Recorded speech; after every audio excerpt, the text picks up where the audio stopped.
Struggling to add images to your Odoo website?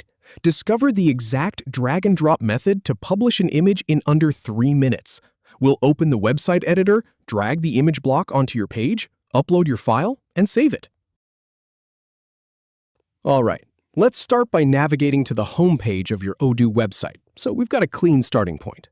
From there, click on the Website app to open up your website.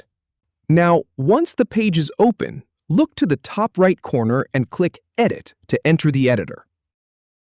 Now, on the Inner Content panel, click and drag the image block onto your page, placing it wherever you like. Once it's there, click Upload an image, and then choose the image you want from your files. And finally, click Save at the top right corner to apply the change. That's it. If you have any feedback, or if any info is inaccurate, please leave a comment below. We'll do our best to answer or redo the video if needed.